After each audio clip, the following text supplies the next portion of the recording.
Good morning, everybody. Hope everybody's well. Happy Wednesday for those that are here live. Happy whatever day week it is for you. Happy July 4th weekend for those that are celebrating. For those that are coming in from Canada, text me what your Independence Day is. I want to understand when you guys have Independence Day. For the Americans that are on, happy July 4th. It's coming. You can feel it. I love July 4th for so many reasons. Just because, first of all, I'm born and bred American. And though, as they say, my heart is in the West, my heart is in the East. Oh, July 1st. Canada Day is July 1st. Look at this. Amazing. Okay. So everybody's got independent stuff going on this week. We appreciate it. Great. Okay. So I think today's July 1. Is today July 1? No, tomorrow. Okay, good. So happy Canada Day for my Canadians. Happy July 4th for my Americans. And for the Israelis and wherever else you're from, let me know when your day is. I'd like to know. Freedom. You know, a lot of what we're talking about right now is freedom. This is the world that we're in, is freedom. Freedom from the, I don't want to sound too dramatic, but all right, fine. I'm ready. Two coffees in. Freedom from the shackles, if you will, of the world around us. Because the world around us puts us in shackles. And I don't mean that in a negative way. I mean that just trying to articulate an emotion. Shackles are those things that allow you to move around just a little bit, but not too much. Sometimes they're gold, as they say in the business world, golden handcuffs. You can move a little bit, but not that much. The physical world puts us in shackles. We don't realize it because we're living in it.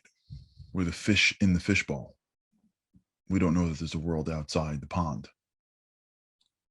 But as you start to pull out, you start realizing that freedom is something totally different. Freedom is not being the best in the society of which you are enslaved in. Freedom is actually creating a new society, a new set of rules. And the challenge with freedom is that freedom breeds responsibility. And responsibility means I can't blame other people. I am responsible for my life. I'm responsible. That doesn't mean that I can control things. It means that I have the ability to take what I have and learn to get better tomorrow. I can look back into my past and see things that didn't go my way. And as opposed to ascribing my challenges in the future to those in the past, I am strong enough to take responsibility for my life today. And maybe super hard, but I can do it. So when somebody says, I wasn't raised that way, I didn't have that growing up, I didn't learn that as a kid, and they start to use that as a reason for why they're not where they are today or tomorrow, it's a good indication that they're still shackled. Because the past shackles, no question. We're in a period of time right now in the Jewish calendar called the 3 weeks. Just as a service note, we were going to go on break this weekend, but we're not. We're going to go on break with God's help in 2 weekends. So that's the 16th. And that's because of a bunch of people, but in particular, Seth, if you're listening, it was your words to me. This is a very important period of time called the 3 weeks. And I would be remiss to not be able to spend it with you. And whether you, again, denomination, religion, forget that. This is what we got. Historically, this period of time is a period of time that has the bookends of a fast day that we had on Sunday and a fast day that's coming up in 2.5 weeks. The fast day was Shiva Asar Tammuz. The fast day is coming up as Tisha B'Av. This is the time where the temple was destroyed. This is the time of really remembering what was. And the only reason why we do it is because we can get better. It's a very deep approach in Judaism where God has us going back, not to like constantly remind us that we're not enough, but to keep on reminding us that learn from this towards the future. Like, you know what the past is going to do for you? Yeah, it's going to teach you something. Learn it. Like, no, learn it. Keep on learning it. Keep on going back. It's one of the few times a year where we have a period of time where behind us was this negative, destructive time that we want to forget about. Who wants to remember the games you lost? Who wants to remember the mistakes you made? So many times in life, they tell you just move on. What was. No use crying. Another one of the expressions that I love. No use crying over spilled milk. Yeah, there is. You're not going to cry over it, but you got to learn how to put the milk back in the fridge properly. Because if the milk spilled because you weren't paying attention when you put it at the door of the fridge, yeah, turn around. Yeah, see that? Yeah. If you spilled the milk the first time, you may want to adjust and adapt. You may not want to put that much milk in your cereal bowl. You spilled it last week. We're scared to look back sometimes because looking back reminds us of what we're not. But if we're living in the world of effort and we're still playing the game, then the past is just indicators of what we can do better. This period of time is that period of time. There's a lot here. And in fact, the rabbis teach us that there is, in a way, more hidden opportunity in these 3 weeks than in the 3 weeks that take place in a few weeks from now, which is the times of the high holidays. There's more power now, believe it or not, than in the high holidays. And we'll talk about why if you stick with us a little bit. But we have to build these principles. And what we've been talking about over the past few weeks is this idea of being inner, being effort-based. And being effort-based means I look backwards not because I need to wallow. I look backwards because there's something insightful back there that I can take and I can put into my life today and start working this little principle and get better.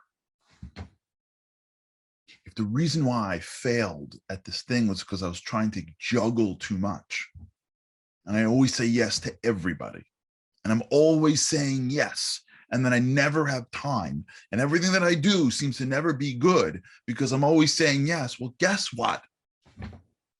When you look back and you realize that the reason why we weren't as successful is because we had too much on our plate, and we look forward and we go, wait a second, maybe I got to learn how to say no sometimes. I'm one person. Maybe I got to learn how to delegate to somebody else. Maybe I have to let somebody in that could be helpful. Maybe it can't always be my way. Maybe I have to take on less. Maybe I have to promise less. It's hard. I like to be the savior. I like to say yes to everybody. I can do it better than the person next to me. But I look backwards and I realize that every single time I end up being overwhelmed and I don't deliver, it's because of these 3 issues. Wait, there's something insightful back there. And I have to take responsibility for that. Even if it was outside me. Oh, that's how I was treated growing up? Maybe when I was in school, this is how I was treated. Yeah, I can blame that teacher my whole life for why I don't do better at X, Y, and Z. But I'm responsible. And there's something insightful back there. How you have to slow down judgment. Wait. The way I felt judged growing up, or when I felt judged last week, am I judging people with that same eye? There's something insightful back there. Being free. removing the shackles of our past starts to happen when we take something from our past to get better into the future. When our past becomes the greatest teacher, when we start to look back and learn lessons of failure in order to become better in the future, for that, you start to become free. That is, in part, the essence of this period of time. God's like, yeah, no, I want you to focus on the destruction of the temple. It's a pretty big deal. And if anyone here ends up going to a service on Tisha B'Av morning and you read exactly what they read on Tisha B'Av morning, it's pretty gruesome. Really. Like, we don't whitewash stuff. I'm not kidding. Like, there's no power washer on what happened back then. It's pretty bad. God's not sticking our head in the mud every year. He's not like, all right, tough guys, you think you're so great? Come here. Not punching us in the stomach every year. He's having us look at the past for a reason. Because he wants us to find something insightful. How did we act back then? What caused this? Was it worth it? How does this apply to my life today? So when I emerge out of the 3 weeks, when I emerge out of looking back, I'm different. Not because someone's telling me, because I'm realizing something. You know, I don't do this enough, to be honest, but there's a great lady named Miriam Wallach. She's the producer at Nachum Siegel's network. She's one of the heads there. Nachum Siegel, I don't know if you know Nachum Siegel, he's a superstar. He's a hero of mine. I love Nachum Siegel. Miriam, Nachum, they're superstars. It's like they're awesome, both of them. When I first started doing radio years ago, I called them and I said, give me a tip. I don't do this enough. I should. I don't. They said, if you really want, Miriam told this to me, she goes, if you really want to get good at radio, every day you have to listen to your show. I'm like, are you kidding me? Listen to my own show? I could barely get, you kidding me? Like, I listen to my voice? It's like, yeah. Listen to your own voice. Listen to the past. Find insights. You'll get better into the future. That's the quarterback on the bench. When you go back, when you look back, again, you don't have to look back. But here's the thing. And if you're with me long enough, you're going to know where I'm going here. Your brain is the past, right? Isn't your brain the past? What else is your brain? Your soul's the future. Your soul's out of this world. But what's your brain? Your brain is just whatever thoughts you had. So almost by definition, your brain is filled with neuroconnections of yesterday. So whether we like it or not, we're shackled by the past. Because our brain, remember, we can't take in the entire world. There's too much stimuli to come into our mind. And our brain can only take in a piece. So what piece does it choose? Well, it chooses the pieces that are aligned with it. So if in my past I was taught that failure leads to success and I fail, my brain now looks at all the stimuli in front of me that takes place post-failure and picks out the things that are fitting into that narrative. And if I had in my head this concept, failure leads to success, and then I fail, God forbid, I'm going to sit up and go, wait, I failed. What can I learn? But if in my head was a thought that I'm trying to justify myself, I'm trying to find my identity, and this area in which I am resting in is my identity, and I fail, I'm grappling with, am I enough? I don't want to look back. Two people, same failure. Why does one look at the good and one look at the bad? It's because of the shackles of their past. It's because the brain is constrained in what's inside it and can only take in certain messages. I remember once this year we were Zoche, we were worthy to go on a Pesach program. It's a gift. We went to a beautiful hotel. God gave us a gift. We're grateful, really. Beautiful hotel. 8 days of kosher food flowing like forget about it. It was awesome. And it happens in every program that we almost go to. There's one person that you speak to and it's like, this place is terrible. Everything's terrible. It's all terrible. It's terrible. Food's not great. There's not enough. There's not enough variety. You taste the meat, it's rubbery. Rooms are okay. Too many people. Too few people. It's too hot. It's too cold. The program isn't right. The whole week. They're like, every time they're like, explain, 4 years ago, I went on a program, so much better. It had this and had that and had this and had that. These guys, they're trying to like step up, but like they can't. They don't know how. It's not the same. Then there's the other extreme. There's always one person that's like blown away. Like blown away. Like you sit in there like, holy cow, look how much food is here. And they keep on serving you. And then in between, there's a tea room. Can you look at these pools? Look at this program. And it's amazing. On one table, there's a guy's like, really? And on one table, there's people that are like in heaven. It's in the head.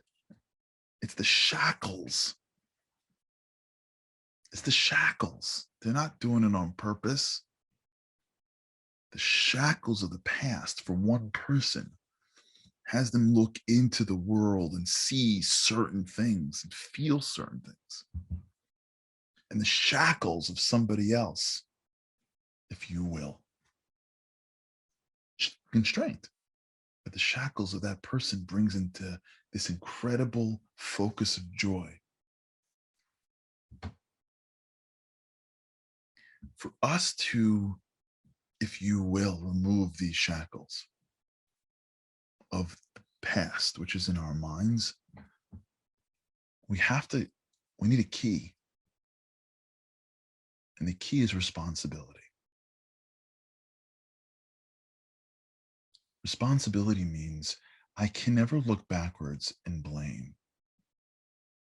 Yeah, I could be disappointed. I could be a human being, but I can't blame. I can never look at my past and use it to blame my future. I can't. I'm a soul. My potential is infinite. My brain is just a computer.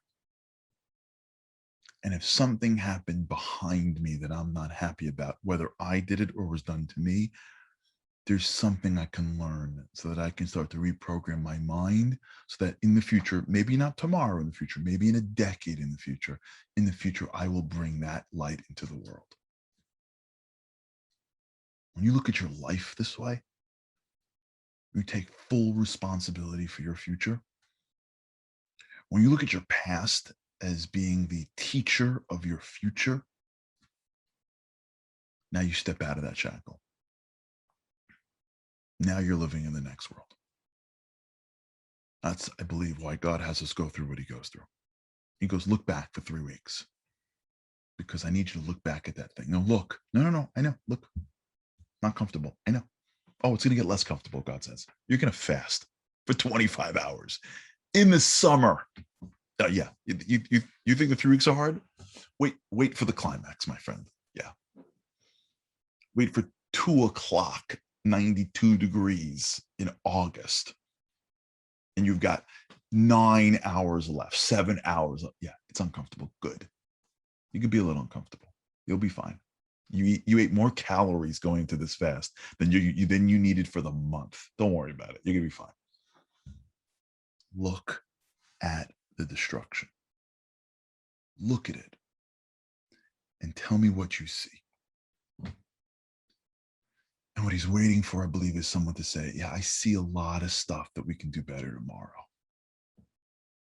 And he's probably going, exactly. Go be better tomorrow.